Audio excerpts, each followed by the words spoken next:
Hey.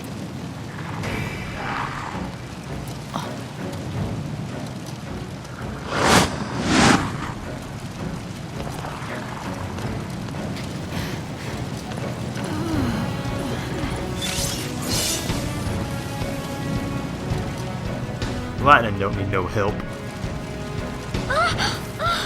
Hey! Wake up! You gotta wake up! Look! Oh. Hey, slow down! Ready! Gotta keep you kids safe, right? Kids. I think Lightning's perfectly capable of handling this herself, actually. Whoops. So, oh yeah, by the way, welcome back to the TheScottSpot. I'm Scott, and you're watching Final Fantasy XIII. These Pantherons, no trouble at all.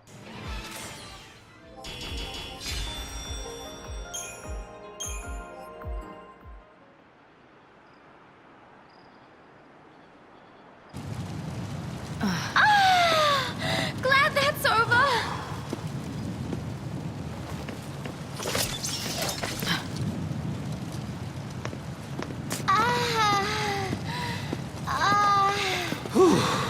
Man, I'm beat. What, no break?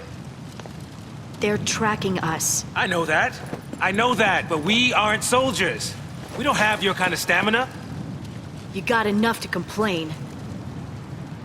Damn. Hashtag Oh, that's... cold. You, forget it! Peace.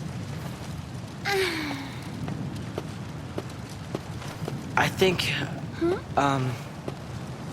I'd stick with her if I were you. later then.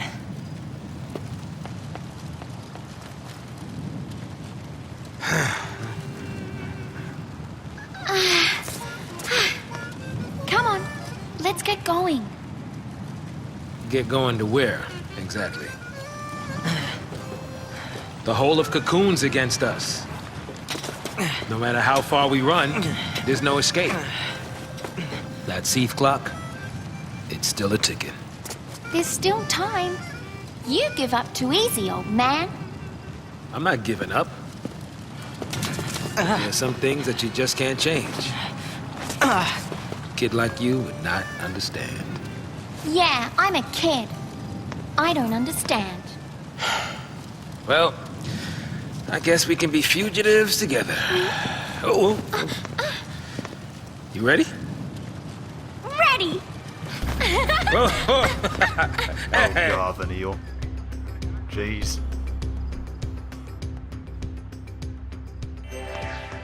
New merchandise available. And the data log's updated. Well, let's read that first, shall we? Just gonna be a summary of what happened last time, I think. Chapter 3. The only way is up. Lightning and the others are now cursed l'Cie. If they don't complete the focus given to them by the fal'Cie, they are destined to become mindless Sith. But how can they complete a focus if they don't understand? Their shared vision of the great beast Ragnarok laying waste to their world is their only clue. That, and the fact that the Pulse l'Cie are held to be the mortal enemies of Cocoon. Could their focus really be to orchestrate the destruction of their own home? Snow doesn't think so. He believes their task is to fulfill Sarah's parting wish by keeping Cocoon safe. After all, wasn't she a l'Cie, just like them? His shaky logic only serves to infuriate Lightning, who holds him responsible for her sister's fate. Their confrontation is cut short by the arrival of their Sanctum pursuers. Having made their escape, Lightning and others pass to the ruins of a city damaged several centuries ago in the war with Pulse. Amidst the rubble, they happen upon an airship which they board in the hopes of finally shaking the relentless army. Snow, meanwhile, remains behind with the crystallized Sarah.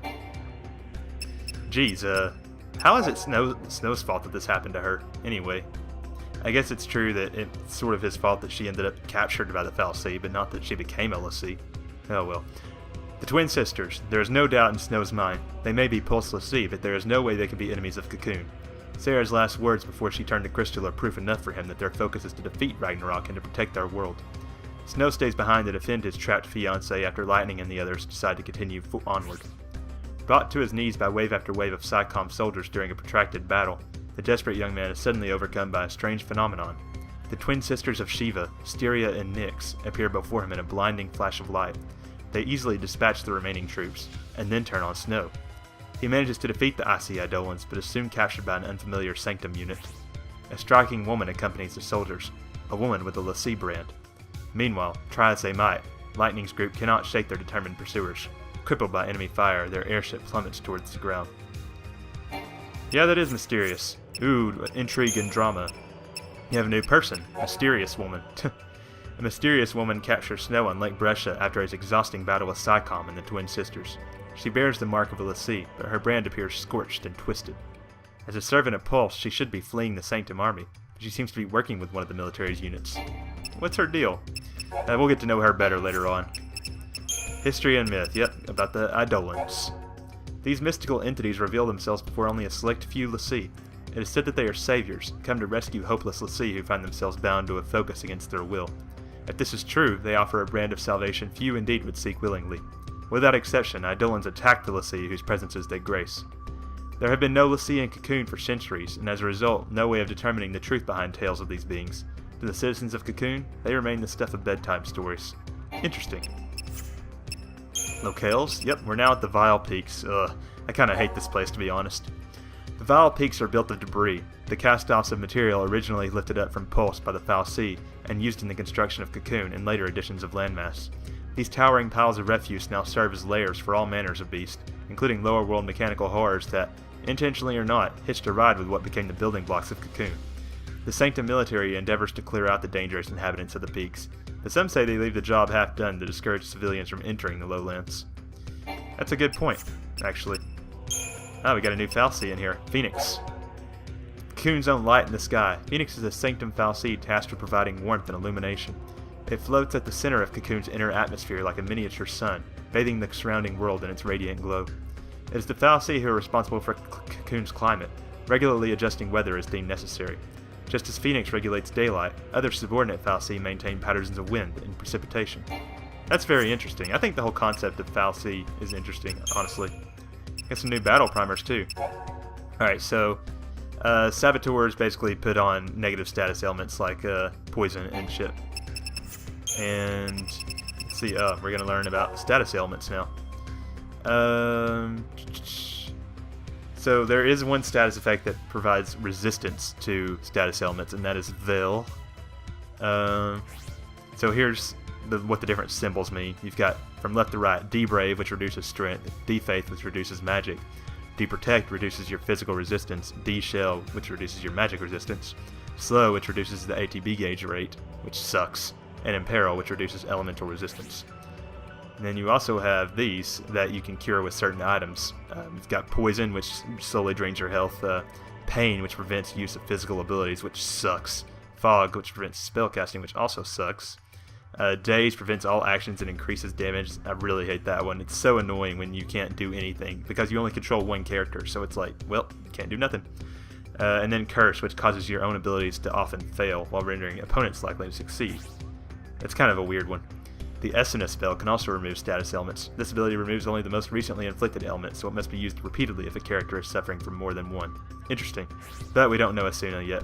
There's also Doom, which we saw in the last Eidolon battle. You only see that during like certain boss battles, usually an Eidolon battle, but sometimes it appears outside of the Eidolon battles. And then Dispel, which you can use to get rid of status effects. Now, we already know about Eidolon battles, so yeah. Alright, so now that we're done messing around in the menu. Oh, what's going on here? Oh shit, get out of the way. Oh, no. Guess we're not going that way. End of the road. But at least it's not the end of the line.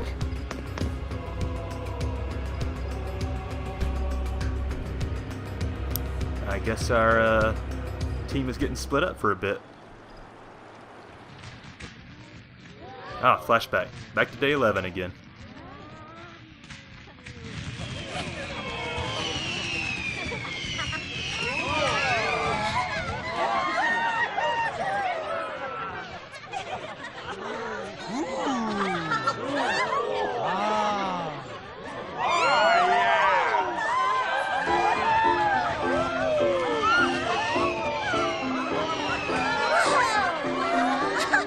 I think a big one's coming.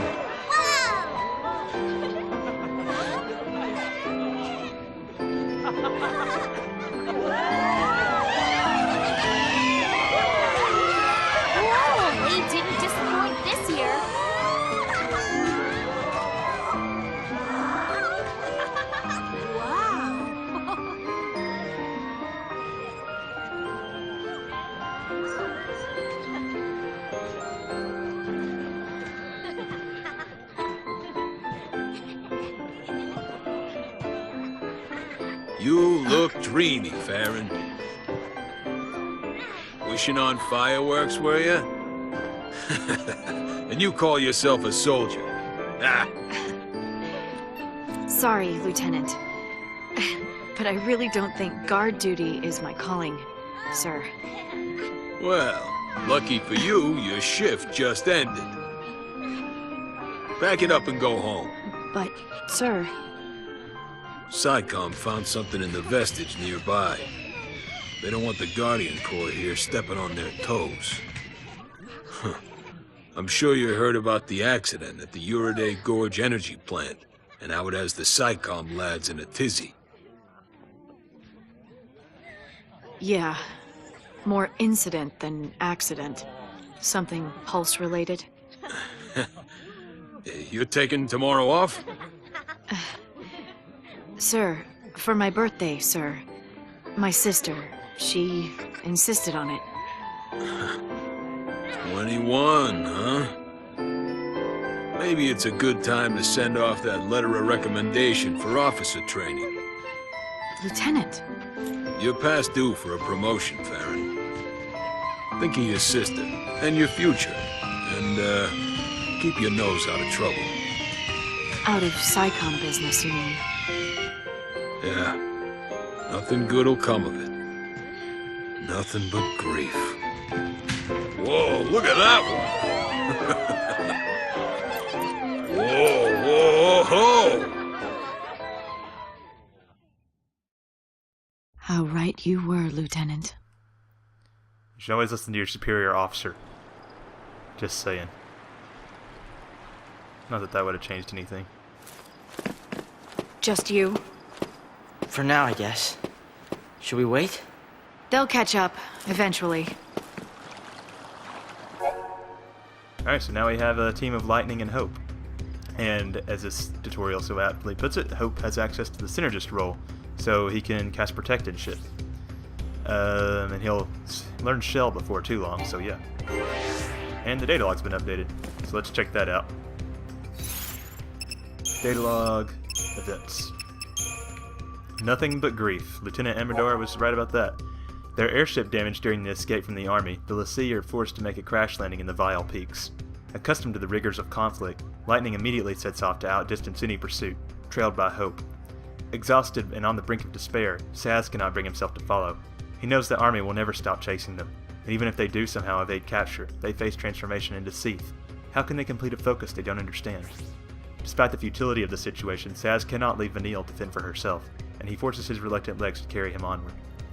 Far ahead of the others, Lightning recalls a conversation with her old superior, Lieutenant Amador, in which he had warned her not to get involved with anything connected to the lower world. She, of course, subsequently chose not to heed his warning, and after confronting the Pulse Fal'Cie, found herself branded a Lassie. Now, anger smolders within her. Anger at her transformation into a Lassie, anger at being forced to flee like a fugitive, and anger at herself for allowing it all to happen. Well, Lightning, there was nothing you could have done to stop Sarah from becoming a Lassie, except for maybe tell her not to go wander into strange temples. So yeah, Lieutenant Amador, that was literally the only scene in the game that he's in, so he's not too important. Amador is a lieutenant in the Bodum Security Regiment and was Lightning's direct superior. Climbing his way through the ranks with persistence and hard work, he is respected by his subordinates for his fair treatment on and off the field of battle. Nora's unregulated monster hunting falls under his jurisdiction, but aside from a few warnings for the sake of formality, he generally turns a blind eye to the group's earnest efforts. Seems like a nice guy. Fun fact, this guy was originally designed as a younger man, but they ended up basing him off of one of Square Enix's employees. I don't remember his name, but I'll hopefully post it here during the editing process. For 13 days, back to day 11 again. Warning. Assigned to security detail during the fireworks display in Bodum, Lightning was suddenly released from duty by her superior, Lieutenant Amador. SciComm had found something in the nearby vestige. Lightning immediately thought of the accident that took place at the energy plant 6 days earlier. Voicing her concern that the incidents may be pulse-related, Lightning's questions were deflected by the lieutenant, who advised her to avoid anything that involves the lower world. It's a good point. So now we're going to find out about this mysterious accident at Uriday. Day 5, Uriday. There is an accident at the Uriday Gorge energy plant located near the seaside community of Bodum. Details of the accident were not released to the public, but the lack of information sparked widespread conjecture among the populace. Rumors began to circulate about an act of sabotage by Pulse Lassie, sending a whisper of panic through a society that has lived in terror of lower world invasion for centuries. Yeah, that's not a good thing. But we'll find out more about what exactly happened at the Uriday energy plant later. And another new battle primer. Yeah, just telling us about synergists again. Okay. I just noticed something, that Lightning has a key item in her inventory, a survival knife. Ah, a birthday present. That must have been what Sarah got her for her birthday. Interesting. Okay. Around here came from Pulse, didn't it? It sure did. Hope. Before I get too carried away, let's go with the Crystarium. It doesn't really matter what you focus on with Lightning. This time, let's see, what can she learn? Fault Siphon, slightly charged ATB gauge upon attacking target afflicted with status element. Well, I don't plan on putting many status elements on enemies. Well, maybe. Or Spark Strike, that would be useful. And Aqua Strike. Okay, let's do Ravager first. Spark Strike, so now she could do a physical attack to the lightning element when she's a Ravager. And Aqua Strike. Wow, we almost finished her Ravager grid. For Hope, he can learn Aero as a Ravager, so let's focus on getting that first. Oh, that was quick. And then after Aero, we can send him towards Shell as a synergist, which will come in handy. Shell. Awesome. So let's see what else he can do. Is there anything new on the medic grid? Not really. Ravager, maybe? Well, he's going to be a Ravager for most of the chapter, so let's develop that, I guess. Magic +5. Damn, strength. Okay. So, we'll put more CP into their grids later. Here's a save station, so while I'm thinking about it, I can show you that new shop that we got at the end of the last chapter, Up in Arms. Looks like Black and White Outfitters has some new stuff too. Just some accessories that we found, it looks like. Not that we need any. And Up in Arms. What is this shop? Looks like they're selling some of the weapons. I don't really recommend ever buying any weapons until later in the game, like if you botch up the weapons with upgrades. If history has taught us anything, it's that everyone dies eventually. But at Up in Arms, we help you to ensure your enemies do so as soon as possible. From classic pieces to cutting-edge upgrades, we've got it all. Edged weapons and up-in firearms. Gun selections fully Sanctum approved. So it's not a black market is what they're trying to get across. Alright, so let's start making our way through the Vile Peaks. Oh, geez, wait up, dude. Oh, hey, new enemy. So this is the next version of the Pantheron. It's a Thexteran. Nothing too major to really worry about, though.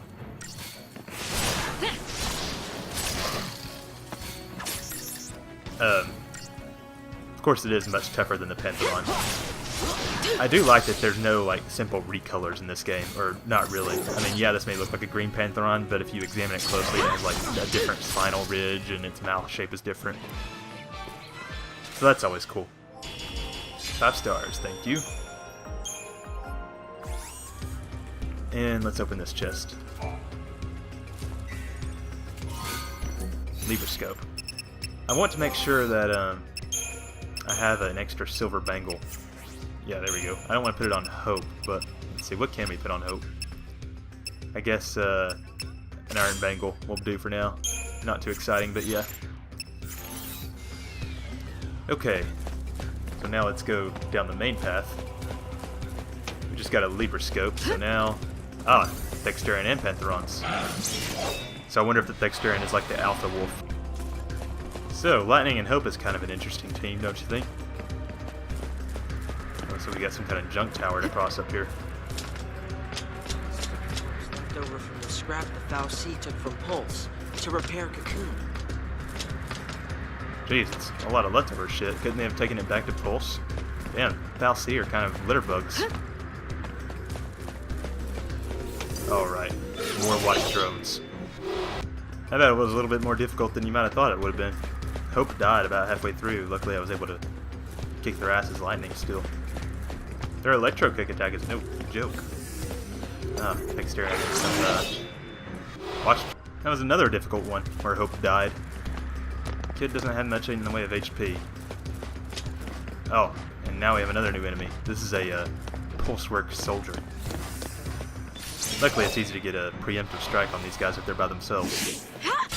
Which is good, because the main thing about the Pulse Work Soldier is that it has a really high defense. Like, you can barely damage them until you stagger them.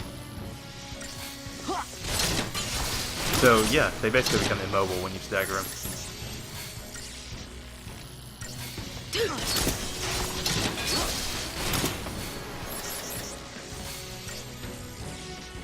Okay, alright.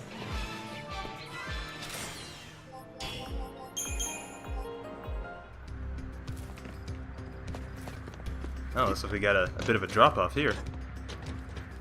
Oh yeah, there's a waypoint down here. Get ready for a cutscene.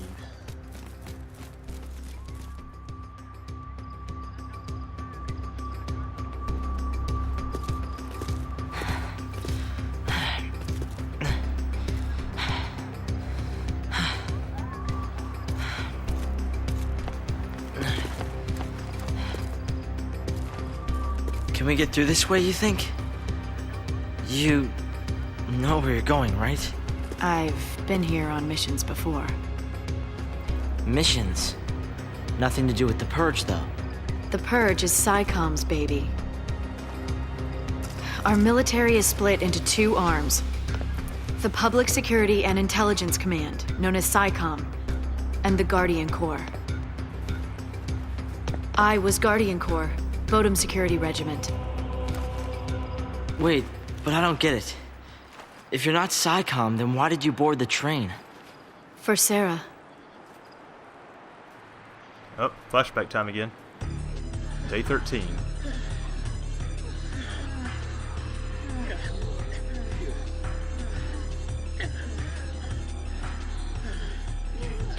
Join the end of the line! Attention Purge deportees. Follow instructions and stay in your lines. Personal belongings will be returned upon arrival. Halt!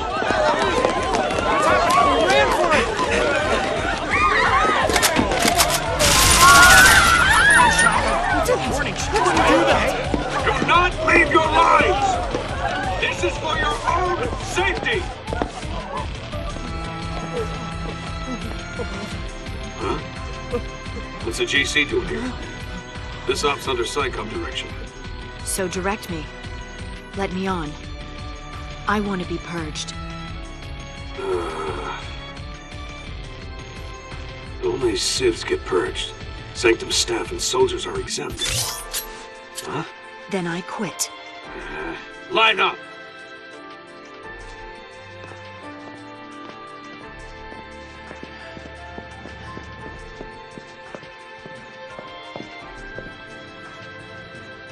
Excuse me. Hey, lady. What gives?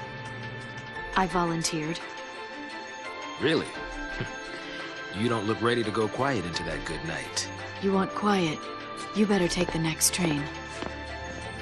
Well, now I really want to see what you're up to. I had to rescue Sarah before they transported the vestige to Pulse, and out of my reach. My only chance to save her was to join the Purge.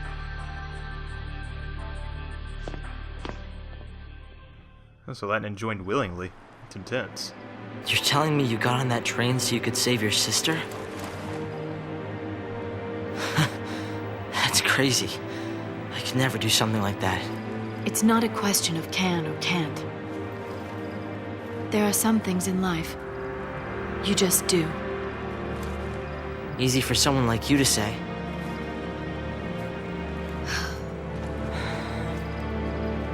Lightning!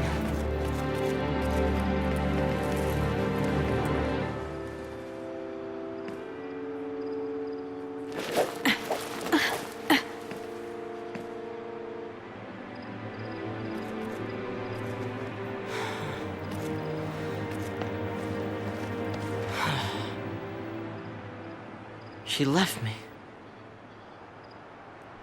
Nobody wants you, Hope.